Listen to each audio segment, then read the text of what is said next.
gamers, and welcome to episode 351 of the Super Ultra Podcast Arcade for November 14th, 2021. I'm one of your hosts, Daniel Nicholson, and with me is my co-host, Dominic Stallworth. What's going on this week, Dominic? It's been a good week, man. I mean, we had some decent weather, not really too cold. Now it seems like it's getting cold now. I think we're getting to some colder days, but this November has been all right. I ain't gonna get mad. I like this November. Also, Thanksgiving's coming up now, man. So by the time we do the next podcast, we will already have our turkey. Oh my goodness. And cabbage that I know you eat because of the Irish. But not the next podcast. Oh shit, yeah. My fault. The podcast after. I was gonna say, don't scare me like that. I'm sorry. I start getting shit together this weekend. Well, you know what? Well, then discard all that. Then I really had nothing else to say. Let's see. What is there anything to talk before I get right into sports? I can't think of anything. You got anything? Nah. All right. So let's start with football. So my team was on a bye, but last week was a whole. Not I say a whole lot, but it was quite a bit of upsets. Teams that you wouldn't think have won, and teams that who should have probably been they still won, but it was a lot closer than it should be. Like with the Ravens beating the Minnesota Vikings, that was a very close game. I didn't realize it was going to be that close. But then again, Minnesota, they are a decent team, so you can't really be too upset. But Minnesota was beating them pretty good though at first, and Ravens came back, so that's pretty good on Ravens' part to be able to come back. Unfortunately, the Ravens played a Thursday night game in Miami, and Miami upset the Ravens, beating them. I think Miami had only won 2 games before that, but they got their third win against the Ravens. 1 or 2 games. I forget how many games. But, yeah, so that sucked. But, hey, I mean, that's all right. I mean, it's not really a huge deal. It doesn't really hurt the Ravens much. They're still in first place in their division, so they're all right. Around what else is happening around the league? We have news. Oh yeah, Aaron Rodgers is back now, so he will be playing today, I believe, and I think that's pretty much it. Oh, it's been some trades. Well, it's not trades, but free agency pickups, I should say. Cam Newton is back at the team he started it with, the Carolina Panthers. So Carolina released him 2 years ago, and he went to play for New England. And then, he was technically on New England this year, and they released him. But darn, wait a minute, he was only in New England for 1 year, right? That was just a COVID year. That's all I remember, but yeah, obviously I don't follow stuff very much. Yeah, that's all. Yeah, that's all I can. Yeah, he didn't play for 2 years in New England. Well, maybe. Shit, Daniel, I totally forgot. I forgot. But anyway, he's back where he started from. So it's like, darn, what was the point of releasing him? Because now he's just back home. He's just back home. He's getting paid $10 million just for the rest of the year. That's pretty damn good. It's not even the whole season. Yeah. So good on him. Good for him. But it's like, damn, like, I guess they really thought they was going to be able to move forward, but they didn't. Yeah, it's basically just like the line from Avengers where Thanos said, "You cannot live with your own failure. Where did that bring you? Back to me." I mean, just coming around. I mean, back to the Panthers. Yes, he's just right back. Everybody's just right back to where they were. The Panthers just right back where they basically almost left off. So, but good for Cam Newton, because I believe he deserved to play. I mean, it's kind of fucked up what happened in New England, but whatever. All right, then we got basketball. My Washington Wizards are number 1, baby. We're in first place in the East right now. I know it's early, but I'm happy because I've never seen them in first place in the East ever. But I mean, I don't know. Maybe they were in first place like in the early part of the season years ago, but most of the time we always lost. We always had a losing record around this time. Yeah. Basically. So for us to be 9-3 is awesome. And then Bradley Beal didn't even play yesterday. last night's game because his grandmother passed away. So, and they still came out and won. I mean, even though it was a bad Magic's team, but hey, we were a bad team last year. Yeah. I mean, well, a win is a win. Take it where you get them. Exactly. You take it. I want to say we were bad, but they have a losing record, but we got to the playoffs. What else happened in basketball? I mean, it's still early. Lakers aren't really doing well. Because LeBron's been out. And everybody's been getting on Westbrook, basically. And Wizards fans definitely saying, like, hey, we won the trade. Because we got those players. They're helping us out while Westbrook is just getting crucified on the Lakers. People are just like, oh, we got this guy who can't shoot. I feel bad. I mean, I don't really feel bad for Westbrook. He's getting paid a shitload of money, but I think he's used to it by now. Well, at least I hope so. I would hope so. What else? Anything else happen big in basketball? It probably is, but I just can't think of it. So I guess I'll just move on to what other sport is there? I mean, is this hockey and what? That's it. I really have nothing. So golf you got or wrestling tennis news? happening? If there is, I don't know. Yeah, not big enough. Wrestling last night. AEW had their full year pay-per-view, which was kind of their last big one of the year.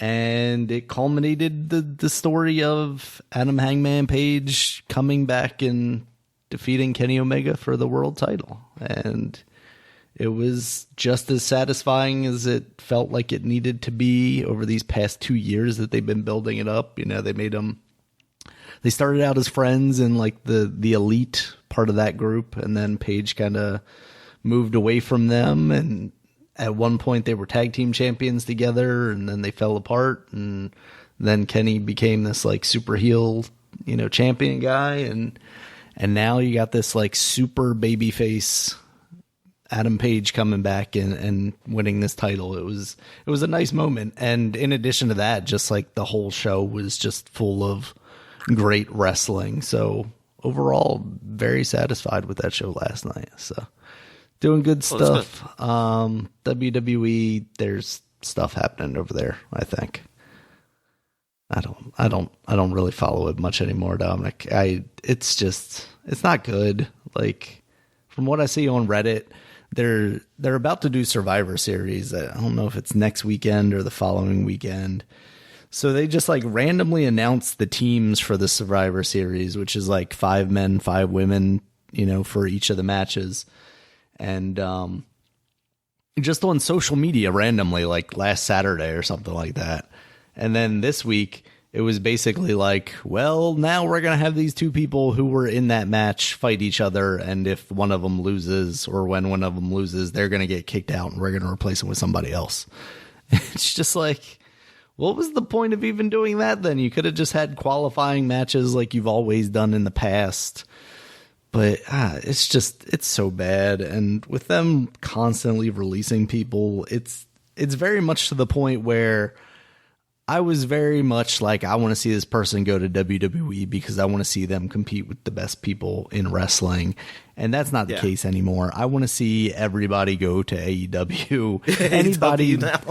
Anybody that, like, right now, NXT is getting to the point where there are a couple of their big guys whose contracts are coming up. Kyle O'Reilly, his contract is seemingly up at the end of this month. Johnny Gargano. And even on the main roster, Kevin Owens, his contract is up. Reports say like the beginning of next year, like possibly January 1st, basically. And Kevin Owens is friends with Adam Cole, who just went over there. He's friends with the Young Bucks, who are the part of the group of executive vice presidents over there that started the company. So there's like a very high likelihood that he's going over there, especially because they haven't really been doing anything with him. They just had him turn on Big E last Monday. So he's seemingly going to challenge for the title as maybe just kind of a filler thing, which they already did with him when he was on SmackDown, had him lose to Roman Reigns a whole bunch. But yes, I would very much be excited to see him show up in AEW. They're still doing stuff with New Japan. One of the guys, Tomohiro Ishii, he's a big name over in New Japan, and they're doing like a United States show on the West Coast. I don't know if they already did it or it's like in this week or something like that. But he's been announced to be on AEW Dynamite this week, teaming with Orange Cassidy. So that'll be fun, especially if we can get him branching out into like fighting other people, because Orange Cassidy's fighting like Matt Hardy, and I am very much over Matt Hardy and his entire like faction that he's got going on right now. I wish they would do something else there, or at least give him somebody else to fuck around with, because it's just been him and Orange Cassidy for like 2 or 3 months now, and it's too much. But yeah, just AEW is kind of hitting on all cylinders right now, while WWE is very much in the decline. And the best product that they had, NXT, they just completely gutted when they like rebranded it as 2.0, and now they're just having basically they're super fresh. We just signed these guys, and we're gonna make these guys our stars instead of pulling people off the indies like they were doing, like Triple H was doing, seemingly. Allegedly, according to the rumors, Vince McMahon has kind of taken more of a hand in NXT, and that's why it's going in this direction. And it's not great. You're just not getting the same quality of wrestling that you were when they were bringing in these indie guys. But yeah, that's kind of where we are with wrestling. AEW is still putting on a heck of a show, and they're just bringing in more people. Last night, Jay Lethal, who is a guy who was big in TNA, Impact Wrestling, and Ring of Honor for quite a long time. He seemed like he would never show up in WWE. Now, I don't think it was last year, but a couple of years ago, there were some allegations going around that he was basically involved in blackballing some people, specifically women in the industry. So it's kind of like, oh yeah, Jay Lethal's pretty good wrestler, but also like, what's up with these allegations? Didn't seem like they went anywhere one way or another, to be honest with you. So maybe they just kind of fell by the wayside. But for AEW, who is said in the past that they're trying to stay away from, kind of controversial figures that might take away from the product, that's an interesting signing, in my opinion. And they'll have to deal with that if that comes up, but we'll see how it goes. So that's kind of where wrestling is right now, Dominic. All right. Yeah, I'm glad AEW is really like, they're really producing some good content. It sounds like they really are. I mean, it's the smart thing for them with their pay-per-views, at least, is they really only do like 4 big ones a year that are actually on pay-per-view, or you can also get them through Bleacher Report's thing. Now their full price, which is like $50, and that's hard to swallow. But at the same time, it's like when it's only 4 a year and they're as good as they are, it really makes me feel like, they deserve my money for, they haven't gotten my money for anything else. Maybe I'll, give them some money for this kind of thing. Yeah. I mean, yeah, it's, it's worth, like, if the content's good, I mean, if it's worth, you feel like it's worth it, it's worth it. Yeah. So, yeah, I'm happy because I didn't want it to, because I was afraid, like, oh man, they're going to start this new wrestling league and something's going to happen. It might fall flat on its face, but it seems like they're doing pretty well as of right now, and at least they're producing some great content. So it's not like people are watching and say, this is not that great. It's average or something. But it's even better than what WWE is, which is, that is something. Like, and it's good that they have a guy like Tony Khan to bankroll it, because COVID very much could have killed it the same way you saw, the XFL basically fall on its face because of that stuff. Because, it seemed like that was pretty good not last year, whenever that was. Was it last year or 20? Yeah, it was last year. 2020. Yeah. And long year. Yeah. And, Yeah, but they were able to make it through. Basically, I think what worked best for them was that they had that basically a home arena to be at, because Tony Khan is the son of the Jaguars owner, so they're just like, we're gonna run our shows out of this little amphitheater off the side of the stadium here, and when we want to use the stadium, they'll let us do that too, and we'll do some dumb shit like riding horses across the field and jumping off a high shit, whatever. But yeah, it was kind of the perfect storm of just having the right things to survive going through that, not having crowds and not being able to travel around and whatnot. Yeah.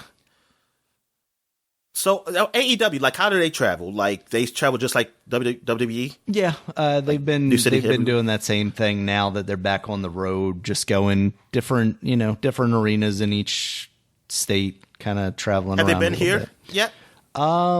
Since COVID, no, but they very much started. The first Full Gear actually was in Baltimore. Okay.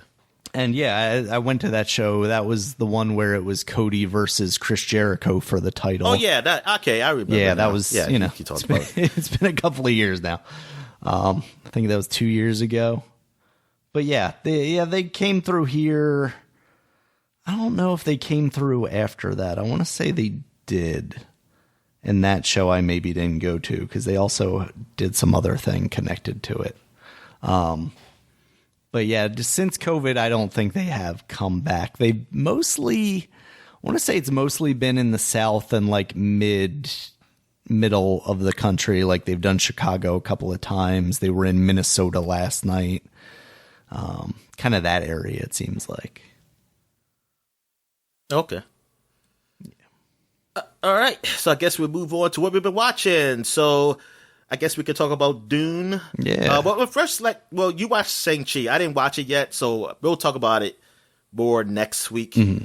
But how did you at least tell me how you like it? I thought it was quite enjoyable. I think all the action scenes in the movie are very well done, especially, you see it in the trailer, but the bus fight scene, that is incredibly good, I think. Yeah, and I just overall, I think it was a very enjoyable one of these Marvel movies. I don't think it does anything new or different or special, and it very much doesn't really go in any of the crazy directions that Marvel kind of is a streaming service and you see in like the Spider-Man trailer and what we expect out of Doctor Strange. You're not seeing that quite kind of stuff. But as one of these, I think it's better than Black Widow, and I enjoyed Black Widow. So, yeah, back on the Marvel train, Dominic. Oh, okay. But I heard some bad things about Eternals. I know the reviews have not been as kind to that movie. I haven't really seen much past that. I don't expect to come out of it disappointed, especially with my expectations kind of being lowered, maybe. It's weird because I've looked at that movie and I really have no reference for those characters. I'm coming into it with just fresh eyes, and you have this Oscar award winning director who's doing the movie. And I was kind of expecting something different from a Marvel movie. Oh, Martin Scorsese? He's doing this movie? Yeah, no, Chloe Zhao. She won last year, I think. What? For what? What is that movie called? Is that Korean one? Nomadland. A woman in her 60s, after losing everything in the Great Recession, embarks on a journey through the American West, living as a van-dwelling modern-day nomad. But no, that woman, Frances McDormand. Mm-hmm. I don't even know that I in, realized she was in that movie. That she was the star of that movie. Yeah, I liked her in the what was that movie called? Damn, I mentioned it on the show. The Billboards one. Yeah. Billboards. Yeah, 3 billboards. Yeah, 3 billboards. Yeah. Yeah. So I was expecting something more, I don't know, like Oscar baity, if that makes sense. kind of just like, oh, this is not like a superhero action thing. This is more like a emotional ride thing. So I wasn't like super excited about it, but I was interested to see what direction this brought the Marvel universe, like how this would evolve that. And yeah, it just seems like it's kind of maybe not doing that, and maybe actually kind of limiting her, because it is more of a, monster of the week kind of Marvel thing. So I'm still interested to see what it is. And I think with kind of expectations set, I'm not going to necessarily be disappointed, but I don't necessarily have high hopes for it, which is kind of sad. I wouldn't say I really had expectations for like high or low, but I just assumed that it was going. Well, I was thinking higher because it is a Marvel film. So, but I just saw, my friend told me, because I didn't look in reviews, but a friend called me. He said the reviews didn't look that great for it. He said he's still going to go see it because he just sees all that shit. Well, his girlfriend likes it, and my girlfriend, well, fiance, but and she seems to like bad stuff, so I think she'll probably love it. So yeah, so I guess we could talk about Dunes. So yeah. I finally watched it, and it was okay. It was nothing special to me. Like it seemed like it was just about to get off the ground by the ending. Yes, exactly. So I was like, oh, okay, the story is really getting somewhere, and then it's over. It's not that the movie is like short. No. By all means, it's really just slow paced. I mean, there's some good scenes, I guess you say, but it's nothing memorable for me. Besides the Dune monster, the worm. Yeah, I guess that's probably the most memorable thing I can really think of. But other than that, it's because there's a lot of I don't get. Like, it's not. Waiting for like the big exposition to say, okay, what the fuck is going on? Why is the world the way it is? Why is this setting the way it is? Why? I mean, I understand the spice. I mean, I somewhat understand. I mean, this is that's the only way for space travel, but I'm thinking, like, is there what else is the spice? Is it something magical or like really? I don't know. I don't understand. Yeah, I think it's a lot of things I probably missed in this game. I mean, in that movie, but yeah, it wasn't. It didn't really grab me, and I'm seeing that it's going to be a sequel, I guess now. But especially, I didn't know that going in, and seeing like how it ended, I was like, oh, they must going to be doing something else because it can't like this. But apparently, I mean, I don't know how it ended for the previous movie, but it was supposed to be more than just one, but it just didn't. Oh, really? Okay. Get off the ground. Yeah, because I've never seen that original one with Sting and everybody else in there. The singer Sting? Yeah. Yep. Not the wrestler? Hopefully both.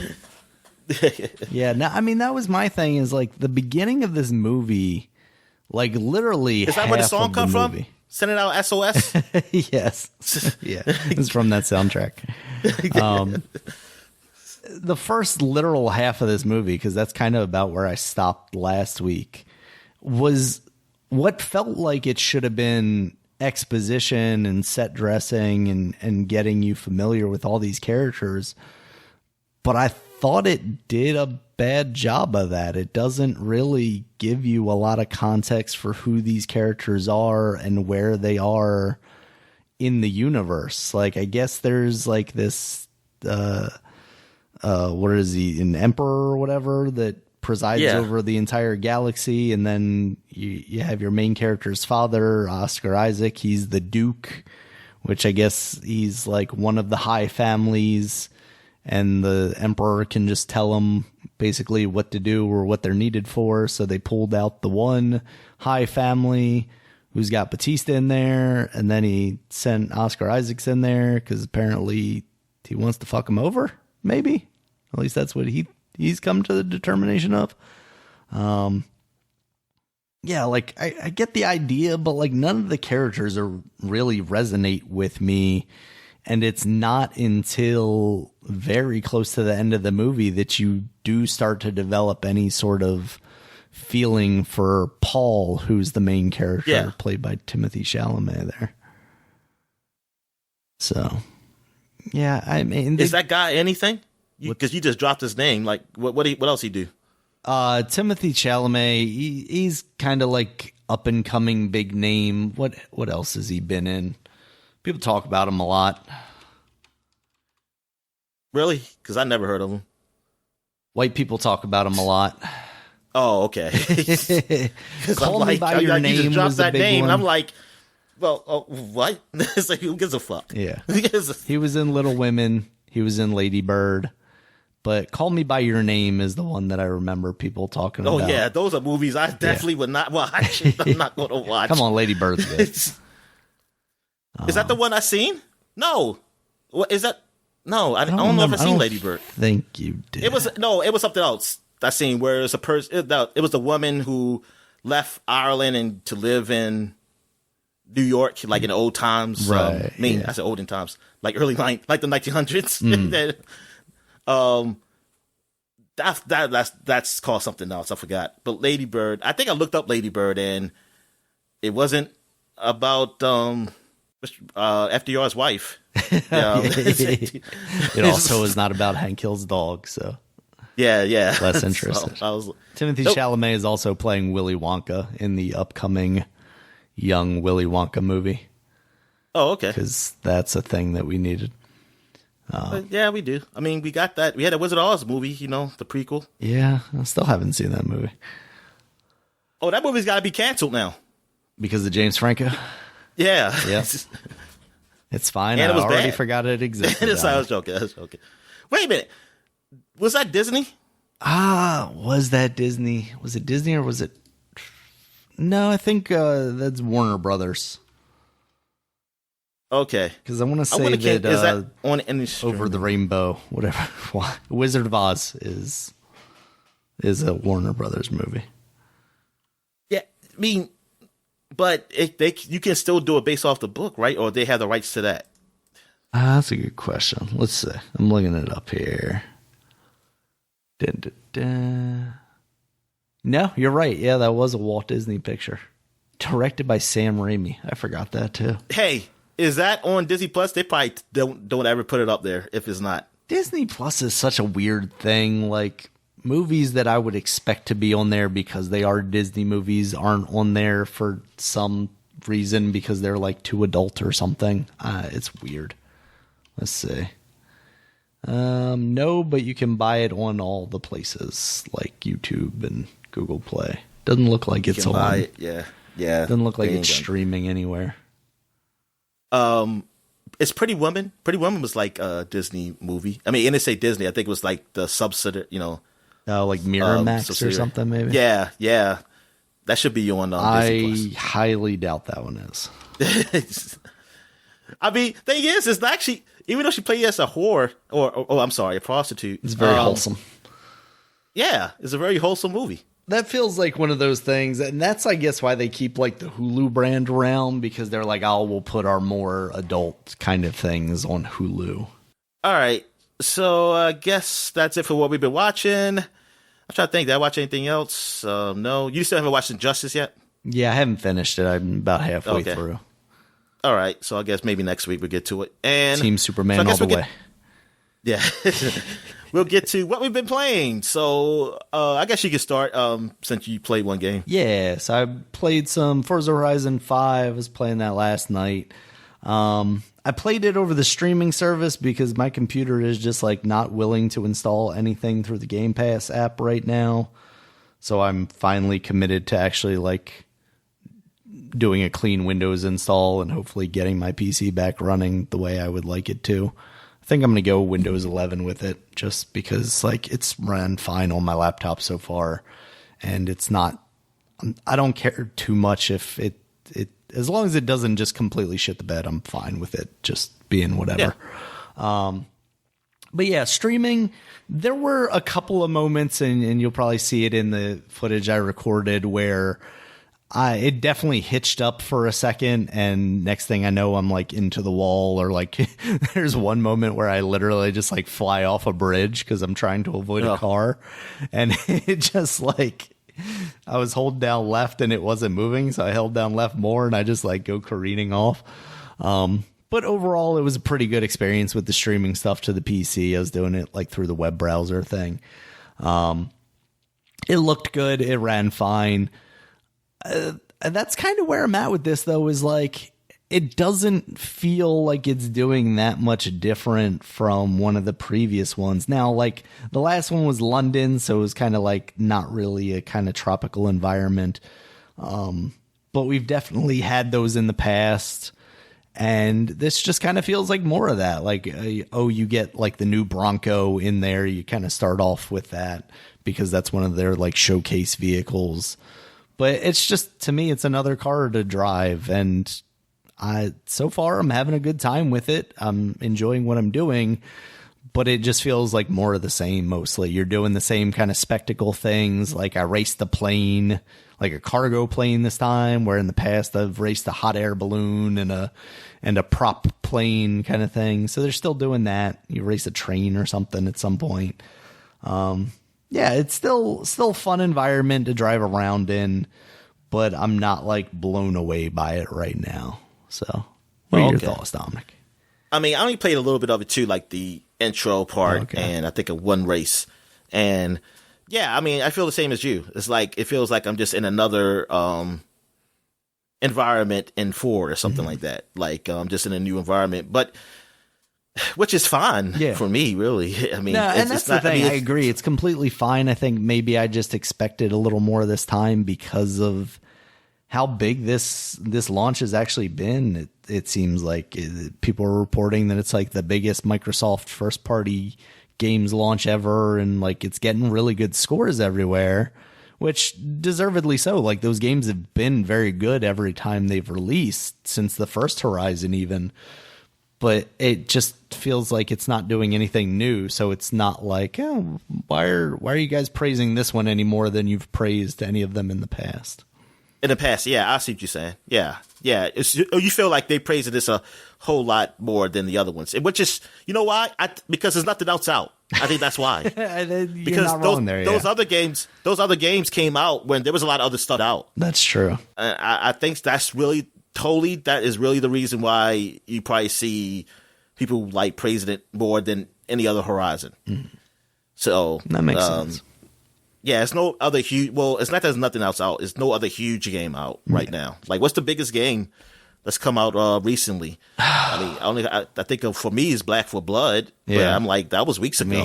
Call of Duty, I guess. But that's right. Technically, that did come out. But but you know, even though people play that shit, but the media doesn't really talk about it. Yeah, not the games media journalists kind of. Yeah, no. Yeah, not really.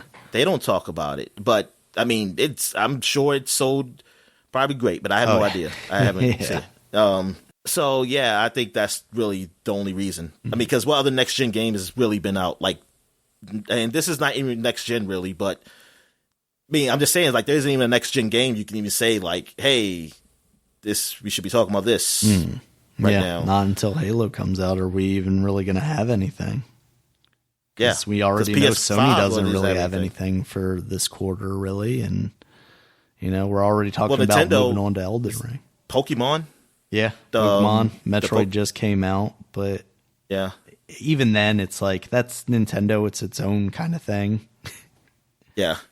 All right, so I guess talk about what I played. So I finished Tales of Arise. I finished the main story. Okay, nice. And they even have some things you can do after the story. But I was like, you should have had it for me to do before. Because I finished it and I don't care. I saved the world. Apparently I got married. Well, I say I got married. Well, the main character got married. Because it looks like in the still you see like a marriage thing. And it's like, oh, that's nice. I said, oh, sweet. Like, he finally get to kiss the girl at the end. Oh, I'm just spoiling shit, everything. Okay, my fault. You know, but it was, the game overall was good. I really had fun. I would say, like, the last battles were fucking hard. So, I ended up had to put my trainer back on. So I was like, okay, this is getting ridiculous. I thought it was at a point where I was so strong that like I could just like this thing autoplay and I could probably beat it. And nope, it was kept killing me. And so I said, okay, let me put the trainer on before I get here. We get through this game. But yeah, it is. I think from the reviews I read that they seem to fit. Like I really enjoyed it. All right, so another game I played. So there's these games that are on Steam that are adult only. You might got the hentai shit up there. All the tentacles. Yeah, then you got some that's more westernized, but it's like that Uncanny Valley type of looking woman and gigantic boobs and ass and so disappropriate. Just just ridiculous. Yeah. But thing is, I heard about this game. Well, this is before the game I'm about to talk about, but I guess I'll talk about this game too. I forgot. I think I saw it on some Reddit, like about like some talk about games, like story-driven games, and person mentioned a game called Acting Lessons, and he said, "Yeah, it's adult only, but don't let that deter you. Like this story is great." And I had gotten it, but I never played it because it was on a Steam sale or something.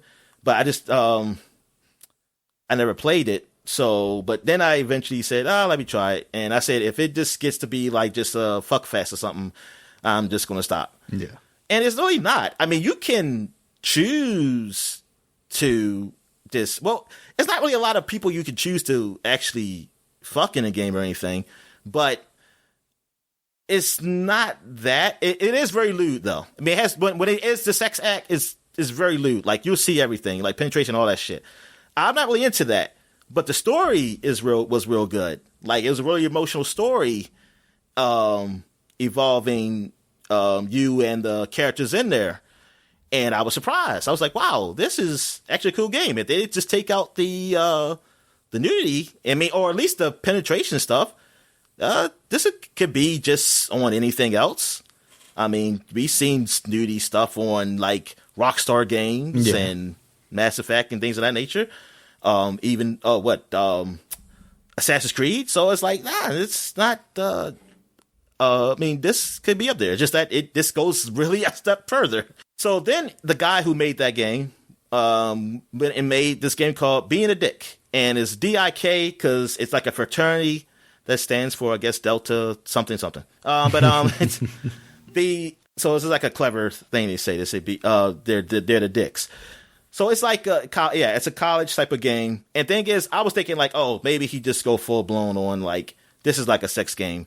But then people start saying, hey, this is a great story too. It's like it's not as emotional as the other game. Yeah, the other game that might can make you cry because that was very emotional.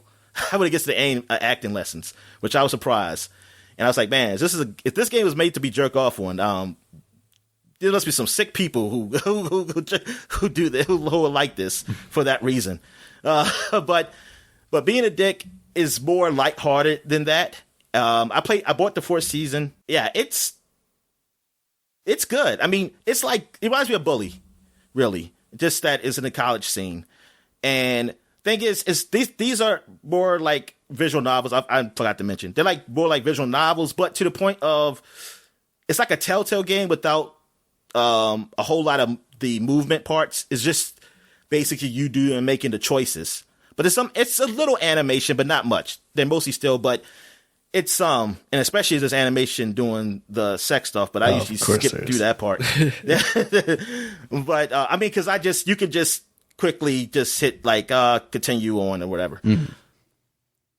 But the story is like you are a kid who, like, you're 18, you're about to go to college, and you're working at your summer job in your town, and you don't come from like a lot of means. Like, you live in a house, and y'all don't have really much. Your dad is working as a construction worker, because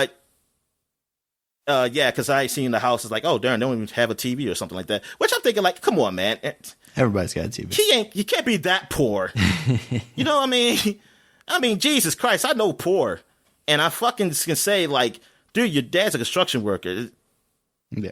You can get a TV. Mm-hmm.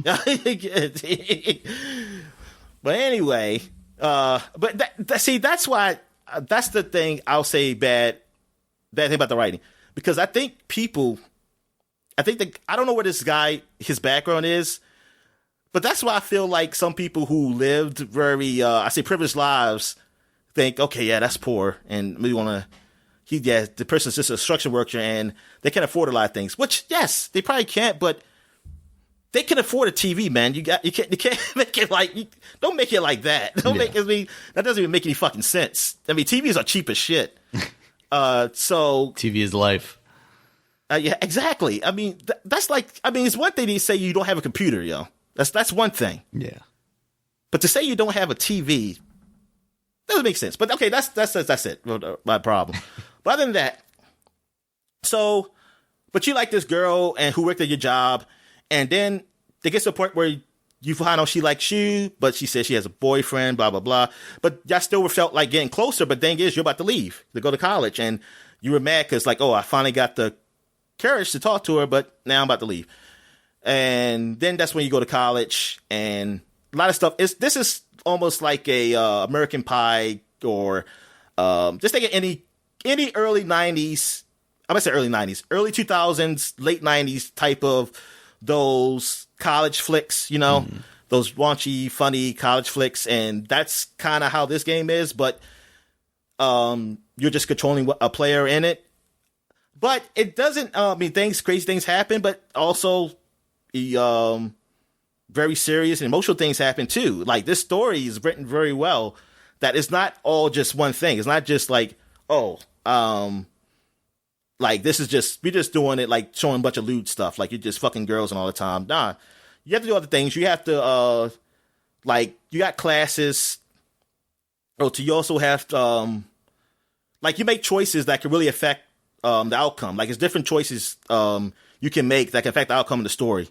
Like, in many different ways of how you react. There's also mini games in the game. Like, there was a point where you, like the drinking game, like, you have to kind of keep the mouse in the space of the maze. So if your mouse cursor, so if you leave the space out, that's when you messed up on the drinking game. And, I guess it kind of reminds me of what is it? Leisure Suit Larry. Yeah. Okay. Yeah. I guess this is like a Leisure Suit Larry, but more a better story, like a whole lot better story than that. Not just comical, even though it's funny, but it's got serious moments. It's everything in this game, and it's written very well.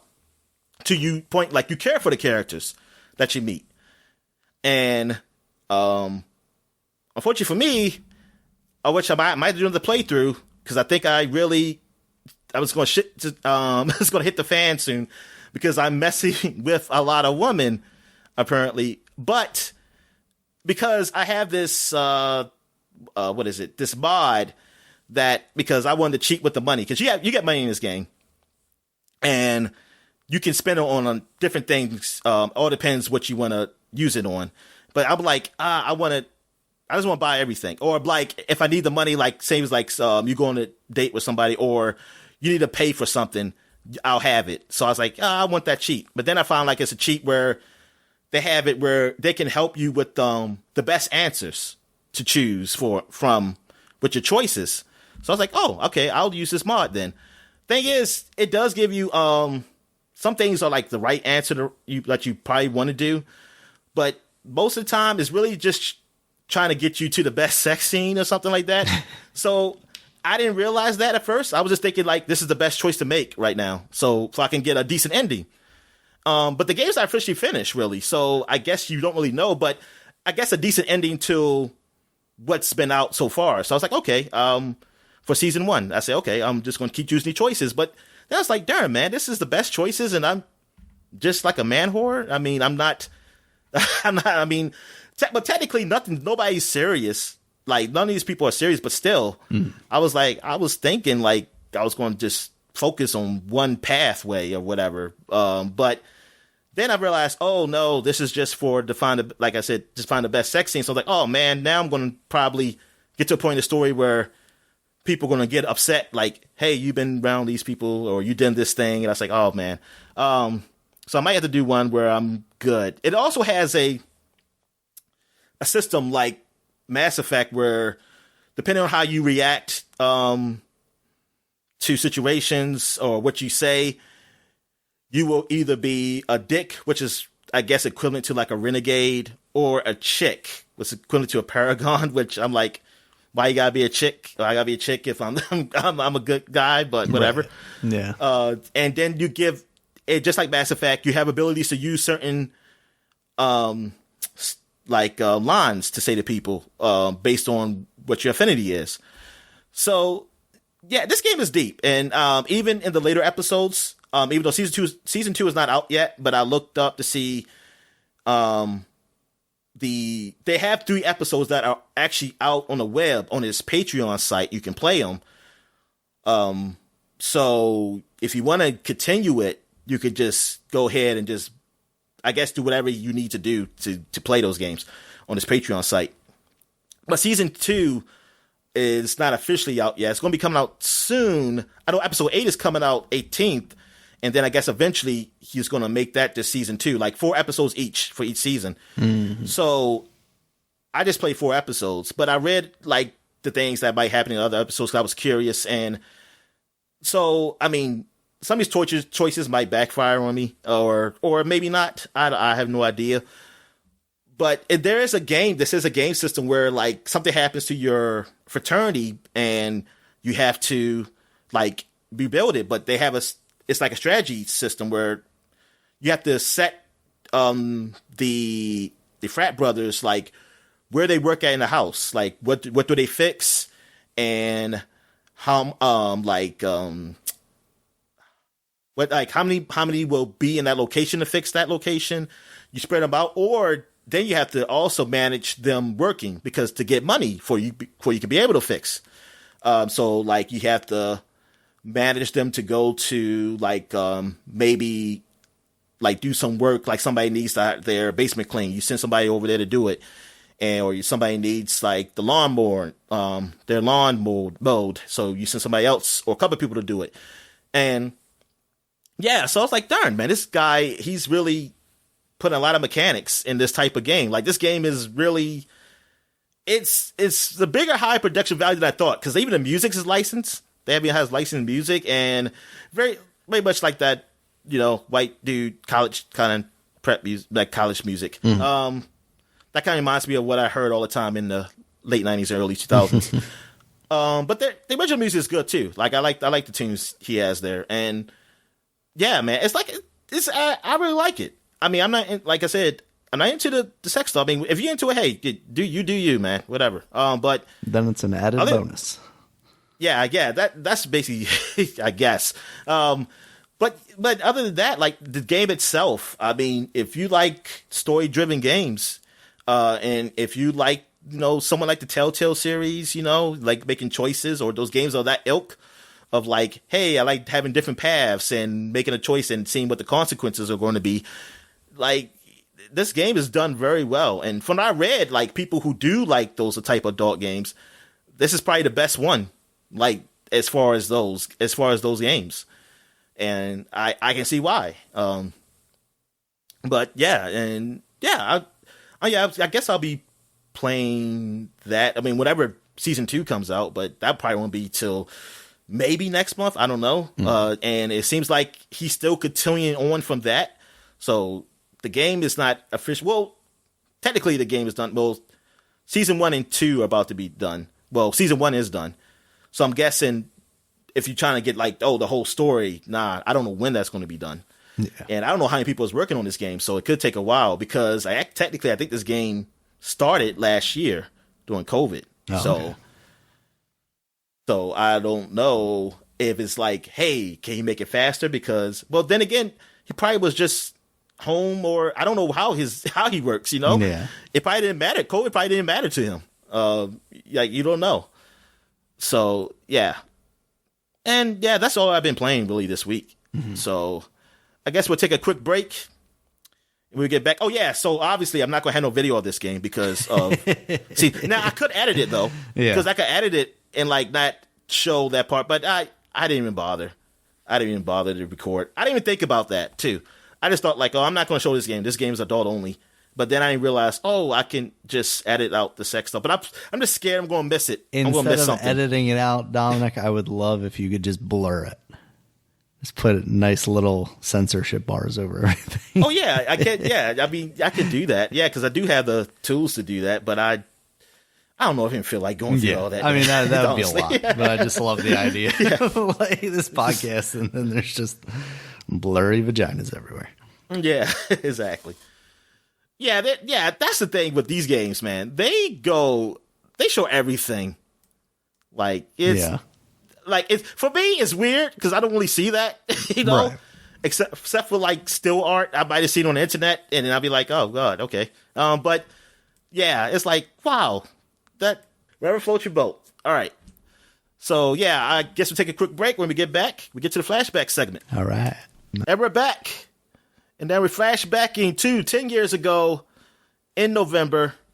Let's see what we got here. We got Call of Duty Modern Warfare 3 was released 10 years ago on everything at the time. Windows, PS3, Xbox 360, Wii. Even the DS got it. Not the 3DS, though. They weren't ready for 3DS yet. No. That was called Call of Duty Modern Warfare 3 Defiance. Because it defied being a good game. Yeah, probably so. But yeah, but I think it got decent reviews. I mean, it got good reviews. Yeah. I didn't play this game until years later. I mean, if you listen to the podcast, Still don't think I played it. Yeah, no, you never played it, and I don't remember. I don't remember the story, and that was the reason why I played it because I want to see the ending. Somebody. But now else. they just revamped it. They just with the new one because that's not even based off this game. It's like a whole new. The price is a different price. I mean, it's the same price but different world. Like they're not the same world. It's not the same world. Which I'm like, what's the point then? It's like your name is Call of Duty. You didn't need to be like we gotta go back to Modern Warfare. It's like you're just gonna sell anyway. Yeah. All right. So Cars 2 came out for the PSP. So PSP is still getting love, even though it's dying. Cave Story 3D on the 3DS. So now you can see, well, I'm playing in 3D. Yeah, Cave Story's good. I'm not going to say that game. All right, Happy Feet 2, the video game, came out for everything. I never seen that Happy Feet. I seen the first one. Actually, I didn't finish the first one. I stopped where he got to the real world. Like, he was in... I don't know what happens after that. Does he ever go back home? I don't know. I was more of what's the Surfing Penguins movie? Oh, yeah, Surf's Up. Surf's Up, yeah. Yeah, I watched that one, yeah. I like that one better. And the one with Morgan Freeman. March of the Penguins. March of the Penguins. Because I was going to say, was this game narrated by Morgan Freeman? And I was like, no, wait, that wasn't this one. Did Mad Max appear in this video game? That's, I guess, the relevant reference there, because the director directed that too. All right, so we got, the Metal Gear Solid HD collection came out. Oh, yeah. So it came out, well, as you're going to see in 2001, I'll mention it. But it's funny, it came, was it? An important anniversary. Yeah, I wonder, did they choose that? Or it was just a coincidence? Probably a little column A, a little column B. They're like, we're going to release this soon. And they're like, can you wait 6 months? And they're like, of course we can. All right, you got the Michael Jackson Experience on the 3DS. I don't know if it's as good as the one on the Xbox, but whatever. That's basically fake-ass Just Dance, right? But rebranded with Michael Jackson. You got Nickelodeon Dance. Oh. With the Wii and the Xbox 360, you can groove with SpongeBob. No, thank you. I'm not going to say this game. I don't know what the hell that is. I'm not going to say this either. I'll say this one. SpongeBob Surf and Skate Road Trip, Nintendo DS and Xbox 360, another SpongeBob game. Yeah. And look, there's a lot of dancing games, the Black Eyed Peas Experience on the Xbox 360, which I'm going to assume is Kinect support with it. I want to believe it had that, yeah. Also, you got Freaky Forms, Your Creations Are Alive. I guess it's like you making creatures or stuff or something like that. I guess. Yeah, well, it looks like something very kiddish. It's like a... Get my construction paper out. Yeah, that's what it looks like. Yeah, it looks like, it's a lot of art stuff for kids. All right, so what else we got? We got Gangster Ryu, City of Saints. Okay, I don't know why I read that. Okay, the next game. Okay, I'm going to wait for this game, too. I'm not going to say this game yet. Lego Harry Potter, years 5 through 7, is out on everything, literally, like even iOS. Oh, except for Android, because I don't Android, so I'm mad. Super Mario 3D Land came out on 3DS. And this was a great game. This was a great. I liked how they used the 3D on the levels. That was pretty cool. And I mean, it was a good Mario platformer. It was another one of the great Mario platformers. So they knocked it out of the park. It's definitely better than just New Super Mario Brothers. And with New Super Mario Brothers, it was fine. It was a good game too. But I feel like this was a good in between of like being 3D and the 2D, you know. And I feel like that kind of meshed it very well. What else we have? We got ABBA, You Can Dance. God damn, another dance game. Like, I think these dance games be like, we got to come out around Christmas time for the people who buy it. That's Grandma's going to mistakenly get you that instead of just dance. Yeah, you could be the dancing queen. I was going to say, it's got Dancing Queen and Mamma Mia and Waterloo on there, Dominic. Those are all the hits you need to know. That's the only ones I know. All right, so it's Alvin and the Chipmunks Shipwrecked came out for the Nintendo DS, Wii, and Xbox 360. If I didn't know better, I would say that was a dancing game too, but it's probably wasn't. Oh, they showed me the movie. Well, I took me to the movie when I hit it. I clicked on it. I guess they'll have a website for the game. But, I mean, I'm sure it's probably just an action game. I mean, a platformer or something. Here's a big one. Your game. Assassin's Creed Revelations. Yeah. Came out for the PS3 and Xbox 360. Surprisingly very good. I mean, I say surprisingly, but it was at that point where it was very much like, okay, they are definitely doing yearly releases of these games. And by Revelations, they had already done 2 in Brotherhood and the Ezio Saga. And I was like, they're just doing this again. But when I went back and played it right before 3 came out, I was like, man, this is actually really good. This is one of the top tier ones. It was like that whole Ezio series to me I still feel like it's the best. Absolutely, like it's the best of all the Assassin's Creed. You can't say absolutely. You didn't play none of the later ones. Absolutely. The new ones are trash. Because it's just that the mechanics and the story, how it's all, like, I can take it all in. Even as long as, those games ain't short, but they not, compared to now, those games are very short. Yeah. And it wasn't that short. I mean, That's shit. just because there's endless content now. I mean, it's ridiculous. And I can't take the story in. Like, I can take the story of, like, the character in the fake world, but the actual outer world stuff, I don't know what the fuck is going on. Like, I don't know. Because because of all that content, it's just that the story just seems so spread out. Yeah. And, well, this game, that series kept it so it wasn't as spread out. I mean, because, well, that's the way they were going with it. But now they changed it up. They changed it up to be like an open world and just put a whole lot of shit on the map. Mm-hmm. Sprinkle it. Just sprinkle it everywhere. All right, we got Beyblade's Metal Masters. That's like the Pokemon-esque game. Yep.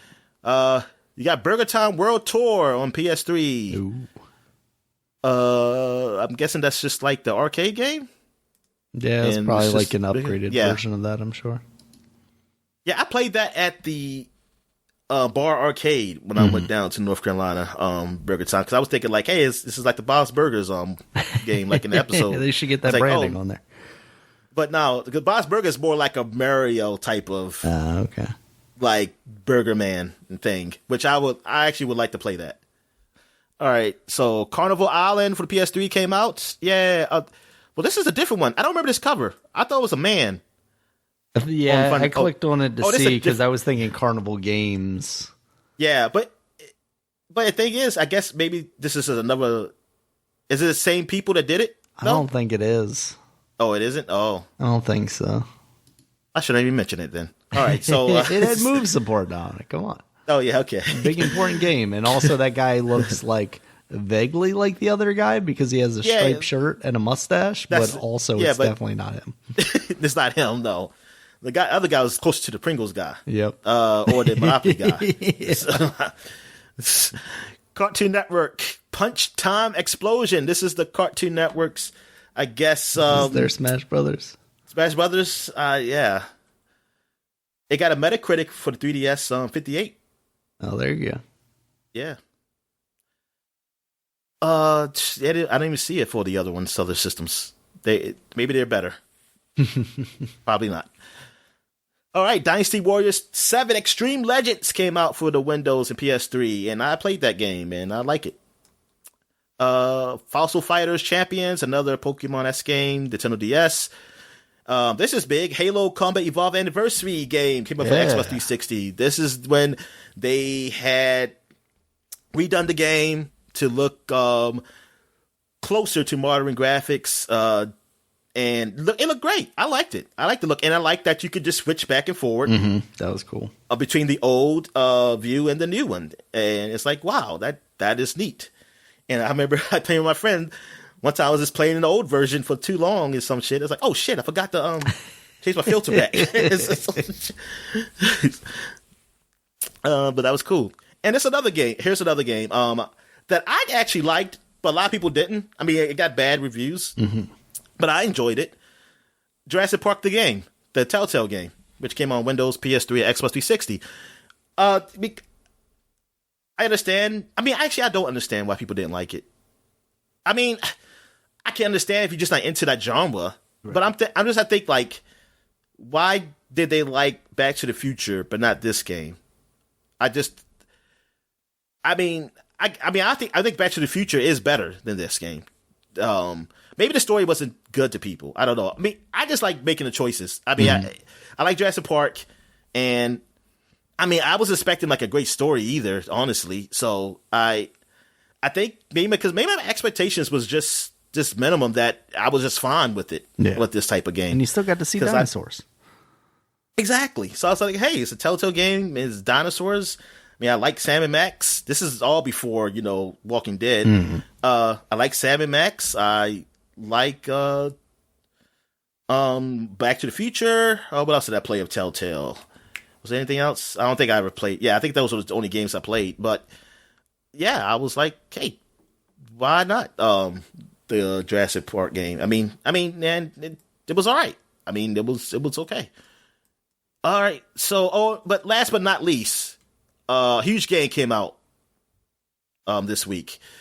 It's the 10th year anniversary of the Elder Scrolls V Skyrim. Yeah. The game that has been released a billion times over since then. But this game was, I couldn't wait for this game because I did enjoy Oblivion, even though, I really liked Fallout. So I was like, yay. And then, so they could take what they learned from Fallout for this game, and the stuff I didn't like in Oblivion, hopefully that's gone too. Yeah. And which it was, a lot of some of the stuff was gone, but this game, I played the shit out of this game, like when it first came out. Now, I haven't touched it much since, even though it's been released so many times. And I keep saying, like, I kind of want to go back to it. But, like, when I first had this game, this is what I was playing for this, that holiday season and up to probably, I went to Coke, and I went to Coke around April and May. I was still playing it then. I was probably playing till the next summer. Probably almost a year I was playing that game. And I mean, it was so much, especially when I found out how to do mods. I say, I'm going to try to do mods now. Oh my God, it was just going crazy with it. Like, I had the Death Star as my moon. I had what else? Cleanest faces. Yeah, I mean, everybody clean because I used to hate those dirty faces. Made them clean. I did a new mod just to see what they looked like, and that was the Macho funny. Man Dragon. Nah, I didn't get that. I didn't get that one. I don't know if that was even out yet. I'm not sure. But I didn't, but yeah, the new stuff, it gets old fast. But that's what I said. I'm not really into that stuff. It's like, hey, look at that. They're naked. And it's like, whatever. No, it's just like, it's like, oh man, I want to see those like cute outfits and stuff. So I was like, cause you could, I think there's bots for that too, to make them at least better looking and make the world look a little bit better and things of that nature. I did that. I mean, it was a lot of bots. And then there's a mod where it's like added another character. I forgot her name, Vidja. I forget. We'll give it the V, because apparently she was like a mod in another game, and they brought it to. Cool. Was it maybe Oblivion? Maybe, I don't know. But there's like, oh, we bring her for here, and you can play with her, and she goes with, and she talks. They had like voice acting, so they went hard with this mod, and like she talks while like you're doing quests and things of that nature, and then yeah, it was cool. But yeah, God, I played the shit out of this game. This game was so awesome. Like I couldn't put it down. It was like one of my favorite. It was like one of my top games, for the decade. Mm-hmm. So yeah, I just didn't realize it's been 10 years. It's been 10 years since this game came out. Damn. All right, so now we're going back 20 years ago. 20 years. What we got here? We got Golden Sun for the Game Boy Advance. Did you ever play this, Dan? Yes, I thought it was incredible at the time because like the overworld was still very much like a Super NES looking kind of style, but then when you get into the battle system, it was very much like a Final Fantasy VII where you're seeing the full 3D models, even though I don't know that they were necessarily 3D models. They were probably like rendered kind of pixel things. But it was incredible as far as graphically. And it was also kind of what I was looking for gameplay wise, because around that time is when you started to see the change in battle systems. And it was very much a Final Fantasy-esque battle system where you had your Dinjins, which were basically like your summons and stuff like that, and your different magical powers. I thought it was really cool. I'm very surprised that we're at this point in time and haven't gotten another one of those games yet. It seems, especially now that we're seeing like the resurgence of an Advance Wars, it definitely is time for them to revisit Golden Sun, I would say. Yeah. Yeah. They stayed with Fire Emblem, though. Mm-hmm. They stayed hard with that, but it was like, fuck Golden Sun.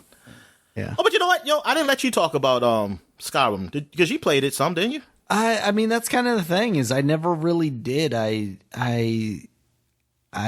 played so much of Fallout, and then when Skyrim came out, I was excited to play it, and then I don't know what happened, if I was just burnt out from like those open world style games, or if the world didn't pull me in the same way. Or maybe it was even, I don't know if that was the time when I tried going back to like Oblivion and I was like, I'm going to play some Oblivion before I play Skyrim. Because I kind of did the same thing with Oblivion. I kind of bounced off of it relatively quickly. Now, Oblivion, I think part of that was like the mechanics of, you got to jump around everywhere to increase this stat. That was the problem. And stuff like that, which Skyrim doesn't do. And then there was... I bought Skyrim for the Switch thinking, now will be the time that I finally play it.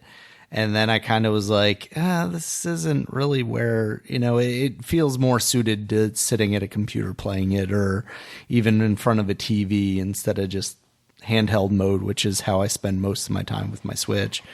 So I kind of bounced off of it there too. It's one of those games that I look at and I'm like, one of these days when I have the time, I'm going to put it into this game, but I never find or make the time. So it's one of those, I'm on the outside looking in, Dominic. All the kids or rather I'm in the inside looking out and watching all the kids having fun on the playground. Meanwhile, I'm just like, oh man. But yeah, one of these days, Dominic, one of these days. One of these days, really?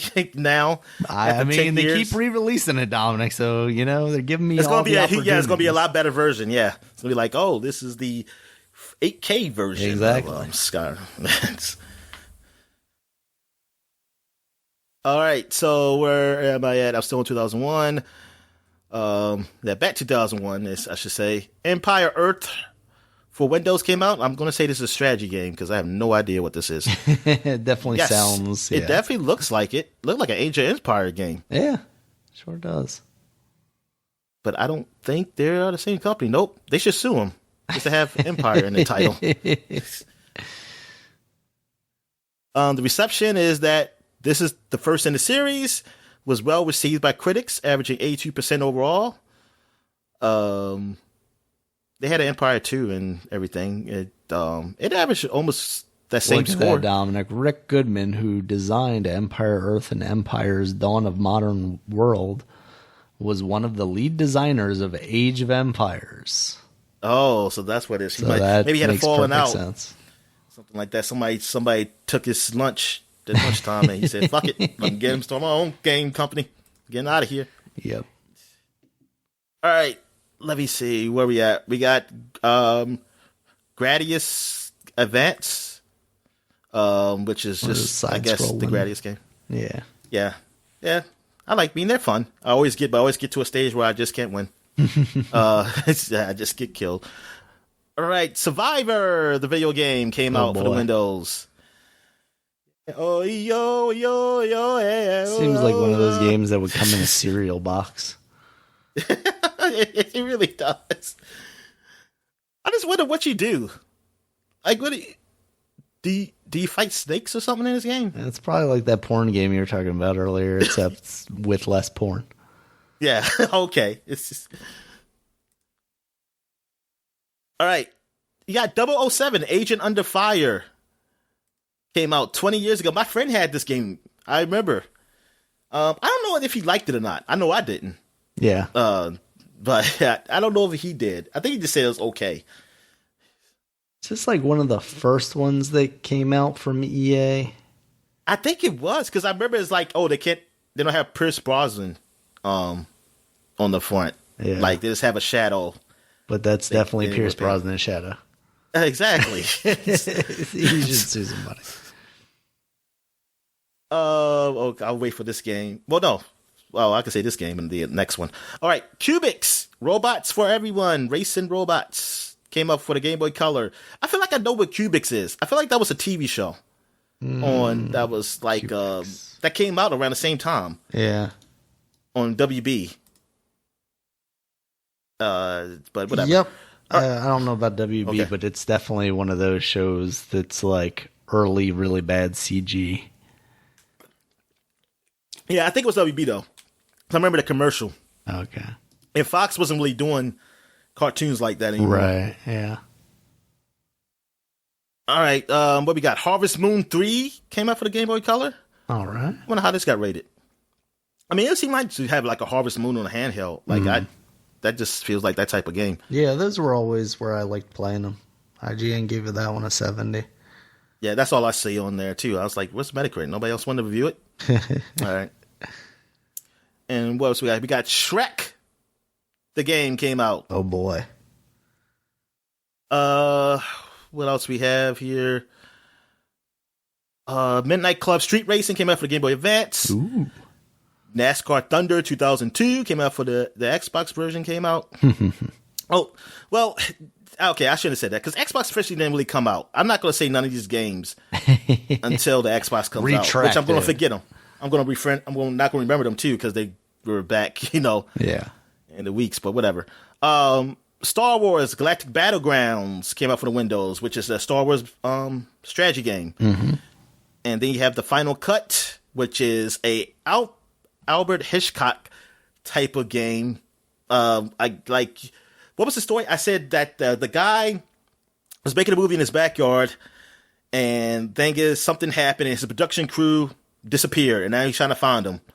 And it's like a survival horror type of puzzle thing and whatever. So crazy. Yeah. Then you have 20 years ago, the first Ghost Recon came out. The start of Ghost Recon was 20 years ago on the PC. I never played Ghost Recon until Advanced Warfare, I believe. Same here. So, and even then, I didn't really get into it. So I didn't get far in that game at all. So I can't have not much to say about it. But like, what about you? Like, what do you have to say about Ghost Recon? Yeah, I mean, I was basically the same. I didn't really get into them until Advanced Warfighter, and I think I maybe played a demo or something on one of the PC ones, but it was very much like, oh, this is taking this seriously, and that's not what I'm necessarily looking for. Yeah, exactly. I just want to pull the trigger. Yeah, I just want to pull the trigger and shoot. They put the enemies in front of me, and I shoot them. I didn't want to be like, hey, get over here, get behind here. You get over here. I was like, oh, I mean, it's cool, but that's not me. Yeah. And last but not least, in 2001, we have Metal Gear Solid 2, Sons of Liberty came out. Now, this was probably the most anticipated game in like doing gaming at the time. Yeah, this was huge. Big. Like I definitely couldn't wait because I mean, after playing Metal Gear Solid, I was like, and then seeing the graphics of Metal Gear Solid 2, like, oh my gosh, like I thought it was real. It's like this is real. This is unbelievable. This is when I really felt like next gen was here.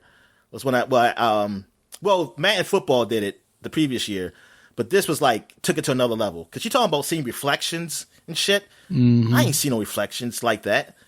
Like on surfaces, you're talking about like the way that people react to you. Like you walking around and hearing noise or something like that, and it just looks so good. I mean, it was incredible, and I mean, it was great. And I was like, oh, this is like a movie. I thought the story was great. I mean, this story is awesome. I mean, I played it years later, though. I realized, oh, the story was not good. But the game was still good. I still like playing it because when I played the HD collection, that's when I played it again. And also the GameCube one you let me hold. So well, no, that's one. Yeah, that's one. That's but one. then I realized, oh, no, okay. One was actually better. Yeah, that was one. That was better. But the GameCube, the HD collection, like, when I played that, I realized, like, man, this story wasn't that great. It's like this. It wasn't what my young high school mind thought was a great story. But the game at the time, though, man, I mean, I loved it. Like, it was like, oh, this is awesome. And I used to talk to people. Some people didn't like it. Like, they were into Metal Gear Solid. They said, because they just want to go around and shoot. It's like, man, y'all idiots. So you are idiots. And then when another dude had Splinter Cell, he's like, man, Splinter Cell better. And I said, you're an idiot too. You're an idiot. Yeah. But now you know Splinter Cell is better. Story and gameplay wise. But yeah, I was like really into Metal Gear. I was like, yeah, this series is awesome. Metal Gear Solid 3 is when I started to drop off. Like I played it, like I didn't have that same feeling playing it, even though technically it was a better game. But I didn't have that same feeling of playing Metal Gear Solid 2, maybe because of being in that generation for so long. I just didn't get that same feeling like, wow, this is amazing. Because I played that after college, during college, the summer of whatever. So yeah, that's when it came out. But yeah, Metal Gear Solid 2, I just had the memory of it. Like I could not wait for Christmas to play that game. Yeah. It's just like, as I say, this is like the best year for me in gaming. Like 2001, like 2001 to 2007 were like two of the best years of gaming for me. All right, so that is it for the flashback segment. We're going to take a quick break, and when we get back, get to the gaming news. All right. And we're back. Then we get into the gaming news. So what we got, Dan? All right, Dominic. Following the trend of the last couple of weeks, we've got some delays to talk about up front here. Oh my goodness, just so many delays, man. Jesus. First we had games, now we got hardware, Dominic. The play date is now slipping into 2022. It sounds like they're having battery issues. Basically, the battery's not lasting as long as they expected it to. It was supposed to be a long battery life product with its kind of e-ink screen that it's got, or whatever it is, OLED screen. Can't remember. It's very simplistic. Doesn't even have a backlight, which is kind of what turned off me from worrying about pre-ordering one of these things. Exactly. But they were originally supposed to ship kind of the first allotment by the end of the year, but now it seems like it's slipping into early 2022 before we're going to see that. Along the same lines, due to the kind of ongoing material shortages and logistics issues, Steam has come out and announced that the Steam Deck, the initial shipments of those, which we originally expected to see going out in December will now not be going out until February of 2022. So it'll be a little while before we start seeing reviews of those popping up, Dominic. But still seems like a pretty promising product there. I definitely want to see what people have to say about that thing. I'm still not sold on it for myself and my personal use, but I think that will be a cool thing. And I wonder if other manufacturers get into making a similar product. I know that Steam has said, we're kind of making this to prove that there's a segment here, a market. And I wonder, with the VR stuff, they kind of did that. They kind of have their own thing. And then you also see different companies coming out, making their own types of headsets that people don't talk about as much, but some of them are actually pretty good. There's like the HP one out there that's all right. Yeah, so it's a shame, but that's kind of the state of the world right now. You're seeing car shortages, and you're also seeing car manufacturers shipping cars without features, because of shortages of materials and things. So it's getting really rough out there, Dominic, and it doesn't sound like it's getting any better anytime soon, which is very unfortunate. I mean, yeah, that is, man. It's kind of scary. Yeah, you got ships just sitting off the West Coast waiting to get unloaded, and I know the Los Angeles port has gone to working 24 hours a day, 7 days a week. But even then, there's also the truck driver shortage that you're dealing with. So even getting the stuff out of port to the distribution centers or manufacturers, stuff like that is difficult. And then you couple that with school districts trying to get anyone with a CDL to drive a school bus instead of driving a truck. It's a real bad place right now. And I don't know how that stuff gets better unless we start valuing people more and paying them more and, convincing more people to do that kind of work. What's another solution? Replace them with robots. Replace them with robots. Oh, okay. Yeah, I mean, because I'm kind of tangentially in the trucking business / logistics business. I already hear about it. The Baltimore port kind of sucks, even though it's funny because I was seeing articles about how great it was recently popping up. Because the president was here, man. Yes. I mean, yeah. It was before that, and that's what and it was from Fox News, so, it was Fox Business News, though. But compare our port to Norfolk, where it's basically completely automated. You have to have this tag in your window, and you schedule your appointments ahead of time. So there's no wait at all because you're in and out at the time that you're supposed to. Whereas Baltimore's port is you're sitting there waiting to be waved in, backing up the street for 8 hours a day. And it's yeah, I mean, there are obviously advantages to robots taking these jobs, but also that's fewer people with jobs. So that's why it's important to, have them trained to do whatever else we actually need to be done that can't be done by robots. But that's a whole other thing, Dominic. So, yeah. Delays. That's what's happening in the world, Dominic. But on the opposite end of that, we got releases as well. The Gunk, which we've previously talked about, that is the game made by the creators of SteamWorld Dig and SteamWorld Other Things RPG, whichever games those are called. Can't remember. Which I know SteamWorld Dig, at least I had a lot of fun with. Did you end up playing either of those other variations?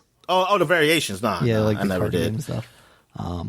Yeah, the Gunk, that is a third-person adventure game. I didn't really see any combat. I haven't really seen a ton of gameplay footage for that, but we will soon because that is coming on December 16th, and that is launching on Game Pass. So I am excited to check that out. That looks pretty cool to me. So yeah. What kind of game is it? It looks Gunk? Like you got this little gauntlet hand, and you're sucking up gunk. And like I said, I don't know if there's combat in it. One of the trailers shows what looks to be kind of a villainous creature. I don't know if you'd be shooting the gunk back at him or just doing melee attacks, but I haven't actually seen any combat. So I don't know if there is combat or if it's just more of a kind of exploration-y game. Cause I was originally thinking Bionic Commando, the new 3D one, the updated one where the you had your hand and it was your wife or whatever. Spoilers for a 10, 15-year-old game. Anyway, so we got that, Dominic. We also have a date for Rainbow Six Extraction now. That's launching on January 20th. And that is going to support crossplay across all the platforms it's coming out on, which include everything plus Luna and Stadia. So if you want to get your stream on. And you're also, if you pay full price for this game, and I say full price, if you buy this game, you also get what they're calling buddy tokens, which will allow you to share them with your friends, and it will basically give them a 14-day trial to play for free as long as they're in the squad with you. So they have to be playing with you, but that's pretty cool. Like that is. It probably helps them also. Like if your friends get into the game, then they're more likely to buy it, which is why we always talk about how important demos are. But yeah, at least they're kind of doing that. So that's cool. If I were to buy the game, then at least you could get kind of a taste of it and see if you like it or not, or at the very least, give me an opportunity to play with somebody, somebody that I know without having to force them to buy them. So that's pretty cool. And that is, the other one that's kind of in the Left 4 Dead vein since, Alien, I was going to say Alien Extraction, Alien something Fire Team. That one didn't do too great. Maybe this one will be a little bit better. Yeah, that wasn't. Yeah, but Back 4 Blood. I don't know. I know you can play with the PC people with the Xbox. I don't know if it's crossplay with PlayStation. Gotcha. Also, I'm not sure. Yeah, I'm not either. Yeah, but so Alien Fire Team, that was the one that nothing like they had no type of crossplay, right? Yeah, that was awful. I mean, that didn't make any sense because now I wonder how people are playing that game. How many people are like, how's that game going? No one is playing the game whatsoever, unfortunately. Yeah, I wonder what the Steam numbers on that are. Probably in the low hundreds, I would imagine, which is sad. Definitely a game that maybe would have benefited from something like this. Well, I guess if the game's not good, then it doesn't matter if you got your friends playing it or not. They're not going to be convinced to buy it. This is trash. Speaking of trash games, Dominic, so I was telling you last week that I was somewhat excited about like this GTA trilogy, but I wasn't sure where to buy it, if I was going to get it like on the PC, but you can't get it through Steam. It's a Rockstar launcher exclusive. And then on Switch, I wasn't sure how it was going to perform. Well, as it turns out, it doesn't perform very well on the Switch, so that's out. And also doesn't perform very well on the PS5, PS4, Xbox Series X, or Xbox One, or the PC. I played very, very little of it. Okay, did you? I just played. I played up to the first mission, really. I played the first mission. Everybody had to get on the bikes because their car blew up. How'd that run for you? Ride back home. It ran fine. Okay. I did it on stream. I streamed it through Xbox Game Pass. Okay. The San Andreas. So yeah. Yeah, it ran fine through the streaming. So you can stream that, huh? Yeah. I'll have to check that out then, because I just that was the only way I was going to play it. Yeah, because I wasn't going to download that thing on my Xbox and play it, because then that was like I did download it on the Xbox. I want to see how that goes. But yeah, the launch on the PC was extremely shaky. Also, like the launcher, the Rockstar launcher went down. And then when it came back up and people were able to play it, people got into the source code of it. Well, not the source code, but they did the whole data mining thing that they do and found out that the licensed songs that are no longer available in that game because they couldn't get the licenses or re-up the licenses are actually still in that code base, as well as some other things, including at least portions of the hot coffee mod, which got them in trouble so many years ago. Just the portions of it? It didn't seem necessarily like everything was there. That news came out more like over the past day or so. So I haven't gotten a chance to look in depth into it, but yeah, it just seems hilarious that would still be there. And I think the thing that got people the most, and I think a lot of people expected it, is this is basically just built off of the phone version that they released a couple of years ago, and people were not really satisfied with. So yeah, that sucks. Yeah. You know what? What was another game that did that? Was it I know one of the Final Fantasies were doing that before. Yeah. Yeah, before these ones we get now. They were like that. I feel like there was another game like that too, besides those. But yeah, that's just like, why would you pick the crap? Well, yeah, the Final Fantasy ones I really remember. Oh, and the Chrono Trigger. No, actually, I don't know if the Chrono Trigger was based off the phone, but it wasn't good. But it's like, why would you pick the one that most people don't like to bring over? It's like, what are you doing? It's the most up-to-date one. I mean, the crazy thing is, because you see a lot of people comparing them nowadays, like, here's what the original looked like, here's what this new remaster looks like, and here's what the old game on the PC with mods looked like. And some of that stuff is incredible. It's like the mods. Yeah, exactly. It's like, why couldn't you just get these people that were able to do that to your original game and give them money to? They got paid nothing. A lot of those people got paid nothing. Yeah. Like, not all. Some people now, people are starting to do, like Patreon and shit like that. But that's a quick way to get yourself in trouble too. Oh, you know, as long as it's not something that legitimately supports mods in that way, Yeah. Yeah, I mean, it's incredible what people can do with some of this stuff, and then you literally turn it over to the studio and just let them shit out a product. And that's not to say, it's all this developer's fault. Like, Rockstar has plenty of responsibility in this. They accepted what they got, which apparently was pretty trash, and it's disappointing because I did really want to go back and revisit those games at least for a little bit to just get some nostalgia out of them. But especially like 1 and 3, I think I played mostly 2, more than those 2. But 1 and 3, I wanted to play again, especially 1, like, see how the controls are, and like, hey, now when modern controls. And by 1 you mean 3, and by 3 you mean San Andreas, right? yeah. Okay. The 1 and 2 don't exist, yo. Man, I don't know why the fuck it's like. What the fuck? Yeah. Yeah, they really. And London. Don't forget GTA London. No. Yeah. Well, no, they should redo 1 and 2. And to look like 3. They should. They should, but they won't because they're terrible. So yeah, that GTA came out and is an absolute fucking mess, Dominic. So yeah, disappointing. Not shocking, unfortunately, but disappointing. Did you see anything else this week that you wanted to talk about? Looked like Outriders is going to get a colossal free update. Oh, that's good that they're still working on that, because we were just talking the other day about how it seems like that game's basically been abandoned and nobody's going to do anything with it. It says People Can Fly provides no other hints as to what this update entails. If you enjoy Outriders and the idea of playing more of it sounds appealing, you'll need to tune in to Square Enix's Twitch channel on Monday, November 15th at 9 o'clock a.m. Pacific time. So, yeah. Well, by the time you probably hear this podcast, that already had been done.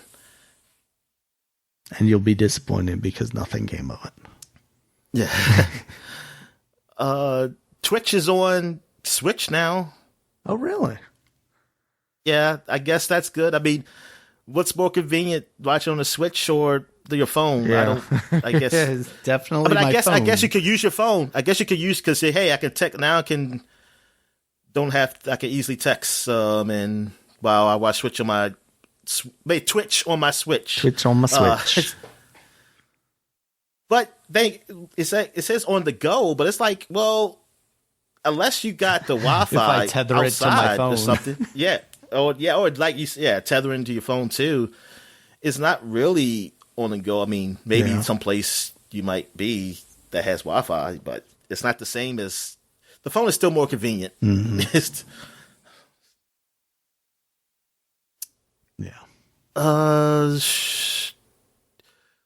Did you already mention? No, you didn't. What's that? You didn't talk about the Spider-Man marvel Oh yeah, for Marvel's I did mean to mention that. Yeah, they did put out a trailer now. I think his costume looks all right. It's definitely still in that kind of uncanny valley of, oh, you're very much trying to make Tom Holland's Spider-Man costume. Yeah, you definitely make not. it. Yeah, you definitely make it Tom Holland because they've got like those black accents around kind of the shoulders and whatnot that very much invoke that look. So it's very much like, I think that's what failed them to begin with, was like, you guys are trying too hard to make it look like the movie characters without being able to make them look like the movie characters instead of just doing your own thing. But I still think this looks all right. Yeah. They Unfortunately, you saw the same type I wonder of enemies. if you actually like do a decent amount of swinging in that. I wonder too. Because I mean, they let Iron Man fly around, so it's like we were saying the other week, like just let you fucking zip tie to anything that you want, I guess. Yeah. So, yeah, still coming out at the end of this month. We'll see how it goes. Only on PlayStation, so can't play it on Game Pass because otherwise maybe that would make me at least give it more of a try. I mean, I'm not against trying it on Game Pass. I would like to, give it a shot just to see how the final game feels, especially if I can go like directly into the Wakanda stuff, Black Panther stuff. Yeah, you can. I believe you can. So, because at least the other stuff I tried in the demo a little bit, his stuff would be all brand new at least. So. All right. So, yeah, that's all I have. All right, Dominic, we got new releases this week. We got Shin Megami Tensei 5 for the Nintendo Switch. It's just amazing. They could put Shin Megami Tensei on the Nintendo Switch, but they can't put Persona. I want to know what is the contract. I bet you there's no contract. They're just weird. They're just no weird contract. as fuck. They're just like, we could totally make money by putting this on the Switch, but also we don't want to do that because we're stupid. I just don't get it. Like Sega, well, now it's under Sega Atlas, so yeah, you would think they will wise up because they did that with Yakuza. Yakuza said, like, oh, yeah, we want to put it on Xbox and PC.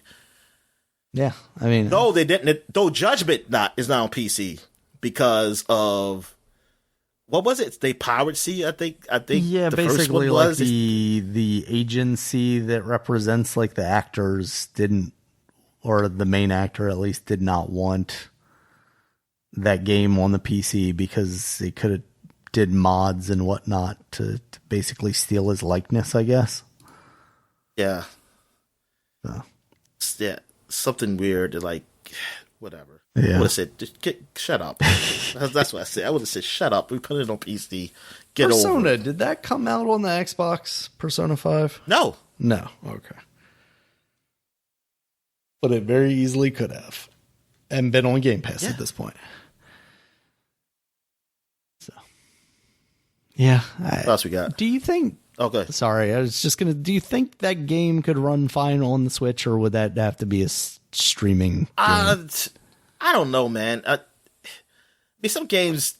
I mean, I guess if they work on it and optimize it, it can. Yeah. Because some games I see that should run well on the Switch, and then you tell me they don't. And I'm like, I don't know why I don't. Yeah. It's not... Like, if this thing's supposed to be... Is this supposed to be more powerful than the Xbox 360, right? Yeah, I think slightly more powerful than like a 360. And then I don't know why some of the games don't work then on that system. Yeah, exactly. All right, Dominic. After that, we got Jurassic World Evolution 2 on the PC, PS4, PS5, Xbox One, and Xbox Series X. Okay. I don't think I've seen any reviews on this just yet. Yeah, the only review I saw was similar to what... It got the same score as the first one. They said that some of the problems are still there from the first one, but I mean, for me, I like the first one, so I just feel like more dinosaurs. Yeah, exactly. But a whole lot of dinosaurs, let them roam free. Free roaming dinosaurs. It's just you come at your own risk. There's no gates here. There you go. All right, we talked about it earlier, Dominic, but the Elder Scrolls V is yet again being re-released this week. Elder Scrolls V Skyrim Anniversary Edition is now out on the PC, PS4, so what is PS5, on Xbox the Anniversary One. Edition? I don't know, because I thought it was basically them just going like, oh, here's the here's the PS5 and Xbox Series X versions with, slightly prettier graphics. And you could do the same with the PC. Hey, we've up-res these textures even more from the last time we did this. But if that's the case, I don't know why it's also coming out on the PS4. Is that on Game Pass, the Anniversary Edition? That's a good question because that's a first-party game. I didn't see it when I was playing Forza because you would think that would be one of those under the new releases, but it's how much the Skyrim Anniversary Edition cost? Let's see. This happens when I click on this here. It's $50. It looks like. Oh my god! $9.99. Skyrim Anniversary Edition. New quests are good, but the best parts are hidden in the journals. I don't want to read stuff. I barely read the ones they had. There's so much. Yeah. I tried to. Once I said, I'm going to read all the content. I stopped that freaking thing on the first one. After that, I said, yes. I stopped that goal on the first one I read. I said, because the thing is, because actually, I didn't even finish that book, too. Yeah. I was like, I'm going to read it. Because I was like, oh my God, this book is actually like double-digit pages. What the fuck? I say, never mind. I'm not going to do that. Yeah. There is a digital upgrade version, too, which I guess implies that if you already own the game, you can get that. I'm not seeing a good place for this to tell me how much that costs. Let's see if I click on the PlayStation one, if it tells me. $20 for the upgrade version. So it does sound like there's new content in there. But mostly if you just want to read a book, apparently. So there's that. We've got Grand Theft Auto, which we just completed talking about. PC, PS4, PS5, Xbox One, Xbox Series X, and Nintendo Switch. And all of them seem to be of questionable nature. Did I mention that they actually removed it from sale on the PC? I don't know if I mentioned that aspect of it. That's the worst part. Not on the podcast, no. Yeah. So they actually removed your ability to purchase it through the Steam launcher right now because of people's ability to access things that they did not want them to access. So, yeah, not just because it's a bad game, but also because they could probably put themselves into some sort of lawsuit territory if the people who own the rights to those songs or whatever were like, hey, people can get the song from your content. So, yeah.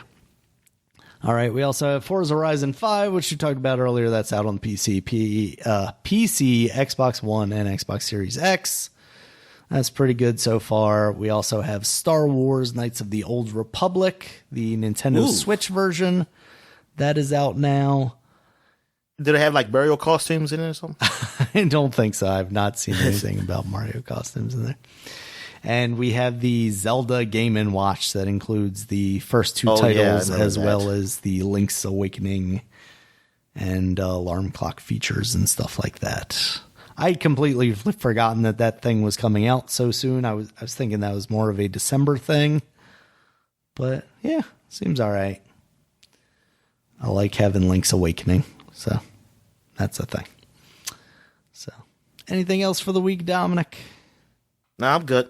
All right. Thank you guys always for listening. You can check us out on Twitter. Dominic is at DStallworth5. I'm at Regulus MB. The podcast is at Supapod, SUPAPOD. Supapod.com is the website. You can check us out there. Has all of our previous podcasts as well as links to all the places you can find us, including YouTube, where there's a video version of this podcast with gameplay underneath, as well as all the regular podcast forums like iTunes, Stitcher, Google Podcasts, Spotify, Amazon. And until next time, guys, we'll talk to you later. All right, see you.